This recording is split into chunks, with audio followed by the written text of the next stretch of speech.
जय गुरुदेव दोस्तों। कहते हैं तो ही मोही मोही तो ही अंतर कैसा, कनक कटिक जल तरंग जैसा। दोस्तों, यह एक गुरु रविदास जी का दोहा है। हम इसको एक कहानी के माध्यम से समझने की कोशिश करेंगे। एक समय की बात है कि विंध्याचल के पार एक समृद्ध राज्य था, अवनीगढ़। वहाँ का राजा अभय प्रताप अपनी न्यायप्रिय के लिए जाना जाता था, लेकिन उनके मन में एक गहरी अशांति थी। उसे दुनिया की हर आवाज़ चुभती थी, लोगों की बातें, दरबार का शोर, यहाँ तक कि मंदिर की घंटियाँ भी उसे विचलित करती थी। उसे लगता था उसे कोई बीमारी हो गई है। उन्हें शांति की तलाश थी। राजा ने बड़े बड़े वैद्य, हकीमों और राशियों से अशांति का कारण का पता लगाने के लिए दरबार में बुलाया। किसी ने उन्हें मौन व्रत रखने के को कहा, किसी ने हिमालय पर जाने के लिए बोला, लेकिन राजा का मन शांत नहीं हुआ। एक दिन राजा को उसके गुप्तचर ने बताया, मुड़ीवाड़ी के एक छोटे से कोने में फूस की एक झोपड़ी के भीतर संत रविदास जी रहते हैं, जहाँ वे अपने पुश्तैनी जूते बनाने का काम करते हैं।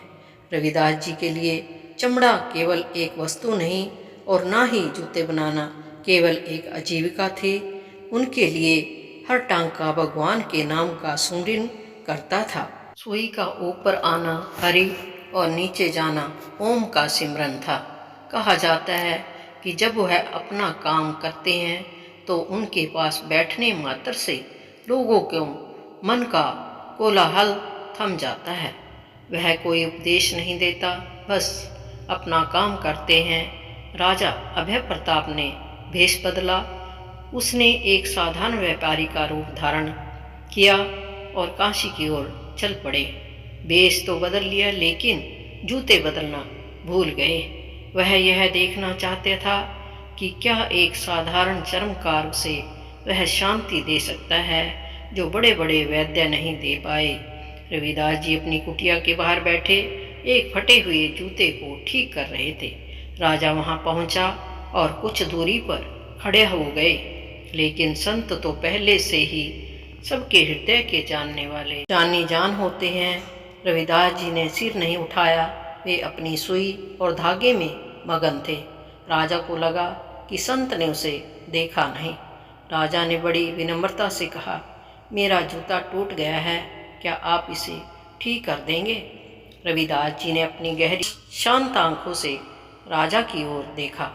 उस दृष्टि में कोई भी भेदभाव नहीं था, ना राजा का ना रंग का।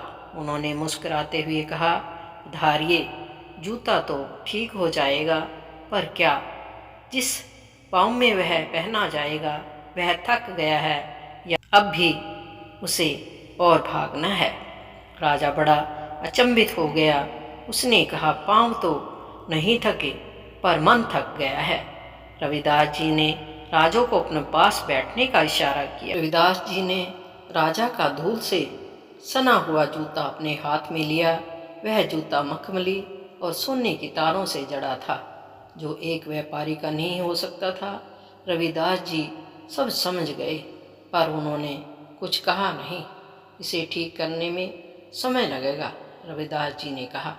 तब तक क्या आप मेरी मदद करेंगे? मुझे इस कच्चे चमड़े को नरम करना है। राजा हैरान था। उसे एक सम्राट को चमड़ा कूटने को कहा जा रहा था, लेकिन शांति की चाह में उसने हाँ कर दी। रविदास जी ने उसे लकड़ी का एक भारी मुदगर और सख्त चमड़े का टुकड़ा दिया। इस चमड़े में बहुत अकड़ है, रविदास जी ने धीरे से कहा। जब तक इसकी अकड़ नहीं जाएगी, यह किसी के पैरों को आराम नहीं दे पाएगा। इसे पीटो, पर क्रोध से नहीं, लय से।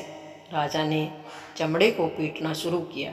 राजा को घिन भी आ रही थी और गुस्सा भी आ रहा था, लेकिन उसने काम जारी रखा। हाथ दुखने लगे, पसीना उनकी शाही पोशाक से टपकने लगा। उनके मन में विचार चलने लगे, मैं यहाँ क्या कर रहा हूँ? रविदास जी अपने काम में मगन थे।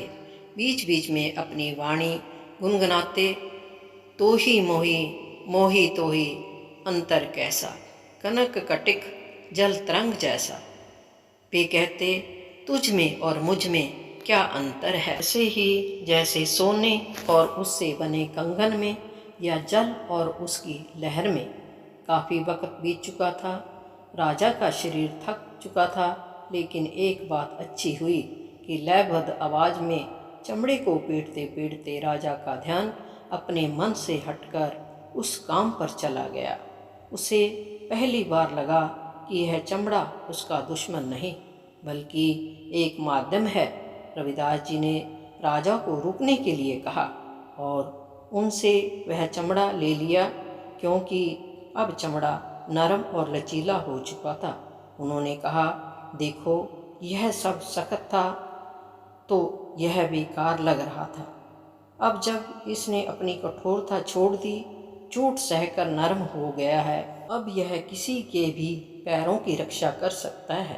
अहंकार भी इस चमड़े जैसा है, जब तक यह टूटता नहीं, आत्मा को चुभता रहता है। अब राजा के अंदर होने वाला शोर कम हो चुका था। रविदास जी ने अब राजा से टूटे हुए जूते को हाथ में लिया। उन्होंने कहा, अब ध्यान से देखो, जूता फटने का कारण जानते हो? राजा ने ना में सिर हिलाया, क्योंकि ऊपर का हिस्सा अलग और नीचे का तलवा अलग, दोनों एक दूसरे से अलग होने की कोशिश कर रहे थे। दोनों का धर्म अलग है। तलवे को कंकड़ का सामना करना पड़ता है और ऊपर वाले हिस्से को धूप का। पर जब वे एक धागे से एक दूसरे के साथ जुड़ते हैं, तभी वह जूता बनता है। समाज भी ऐसा ही है और मनुष्य का मन भी। रविदास जी ने एक मोटा सूत लिया और मोम लगाया। उन्होंने राजा को सुई पकड़ाई, तो तुम ही इसे सिलो, मैं बताता हूँ कैसे सिलना है। राजा के हाथ कांप रहे थे, पर अंदर ही अंदर रविदास जी राजा को राज्य पर राज करने का तरीका समझा रहे थे। रविदास जी ने उनके हाथ अपने खुरदरे हाथों में लिए। जल्दी मत करो, सुई को रास्ता खोजने दो। मतलब है, सुई हमारा मन है, जो शांत होने पर हर रास्ता खोज लेता है। तुम जोर लगाते हो तो धागा टूट जाता है, जब तुम प्रेम से पिरोगे तो वह जुड़ जाता है। राजा ने एक टांका लगाया, फिर दूसरा। उसका पूरा ध्यान उस बिंदु पर था जहाँ सुई चमड़े को भेद देती थी। उस क्षण राजा के दिमाग में न राज्य की चिंता थी, न शत्रुओं का भय, न अपनी बीमारी का ख्याल। वहाँ वह बस वह था, और सुई थी, और वह धागा था। अब राजा का मन एकाग्र हो चुका था, क्योंकि इस श्रम में राजा को वह सन्नाटा सुनाई ही नहीं दिया। राजा ने हाथ जोड़कर पूछा, महाराज, आपने कोई मंत्र नहीं दिया, कोई दीक्षा नहीं दी, फिर मेरा मन इतना शांत कैसे हो गया? मेरे कानों में गूंजता वह शोर कहाँ चला गया? रविदास जी ने कहा, अपनी कटौती जिसमें चमड़ा भिगोने का पानी रहता है की ओर इशारा करते हुए हंसे। राजन, शोर तुम्हारे भीतर के द्वंद्व का है। तुम राजा होकर भी राजा होने के भार से दबे थे। आज तुमने पहली बार कुछ किया बिना किसी फल की इच्छा के। तुमने इस चमड़े की सेवा की। रविदास जी ने कटौती से थोड़ा पानी अंजलि में लिया और राजा के हाथों पर छिड़क दिया। मन चंगा तो कटौती में गंगा। जब तुम्हारा मन पवित्र है तो कटौती का जल भी गंगा जल बन जाता है। जब तुम्हारे कर्म में सेवा का भाव है तो यह मैला पानी भी गंगा जल है। तुमने आज अपने अहंकार का चमड़ा कोट दिया और सेवा के धागे से अपने टूटे हुए मन को सिल दिया। यही वह मौन है जिसे तुम ढूंढ रहे थे। ईश्वर किसी मंदिर की शिखर पर नहीं, श्रम की बूंदों में बसता है। राजा जो एक व्यापारी के वेश में आया था, अब एक नया इंसान बनकर खड़ा था। उसने अपनी जेब से सोने की एक मोहर निकालकर रविदास जी के चरणों में रखनी चाही।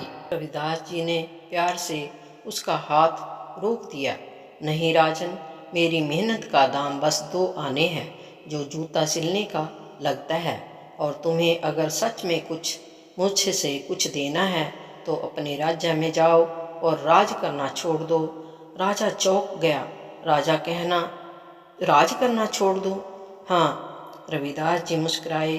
राज मत करो, सेवा करो। जिस दिन तुम प्रजा को अपनी जागीर नहीं बल्कि अपने आराध्य का रूप समझोगे और खुद को राजा नहीं उनका सेवक समझोगे, उस दिन तुम्हारे कानों में कभी शोर नहीं होगा, तुम्हें हर आवाज में संगीत सुनाई देगा।